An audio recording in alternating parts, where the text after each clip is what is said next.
கல்யாணம் எப்பனுக்கு கல்யாணம். சித்தப்பா தங்கச்சிக்கு எல்லாமே தடபுடலா பண்ணிடணும். சிறப்பா பண்ணிடுவோம். தம்பி ஃப்ரிட்ஜ் நான் சொல்ற கம்பெனில தான் வாங்கணும். ஓகே மாமா வாஷிங் மிஷின் நான் சொல்ற கம்பெனில தான் வாங்கணும். ஓகேடா செல்லக்குட்டி. மாப்பிள்ள ஏசி நான் சொல்ற கம்பெனி தான் வாங்கணும். இதெல்லாம் கம்பெனியை பார்த்து வாங்கிடலாம்.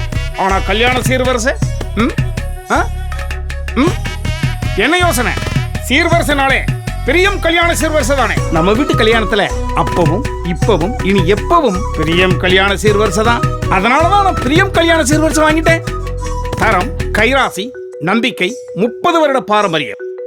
தென்னாட்டு சீமையே திரும்பி பார்க்கும் சீரே சீரே சீரே என் உசுர போலவே சிறப்பான சீர்வரிசை இதுதானே பாரு பாரு பாரு என் மனச போலவே பிரியத்தில வாங்கி வந்தேன் பிரியத்தை தான் நானும் தந்தேன் தங்கமான பொண்ணுக்கு தான் தங்கமான சீரே பிரியத்தில வாங்கி வந்தேன் பிரியத்தை தான் நானும் தந்தேன் வைரமான மாப்பிள்ளைக்கு வைரமான சீரே. 100க்கும் மேற்பட்ட பூஜை பொருட்கள் மற்றும் வீட்டு உபயோக பாத்திரங்கள் அடங்கிய பிரம்மாண்ட சீர்வரிசை பிரியம் கல்யாண சீர்வரிசைகள். பிரியத்தோடு வளர்த்த பொண்ணுக்கு பிரியத்தையே கொடுப்போம். பிரியம் கல்யாண சீர்வரிசை.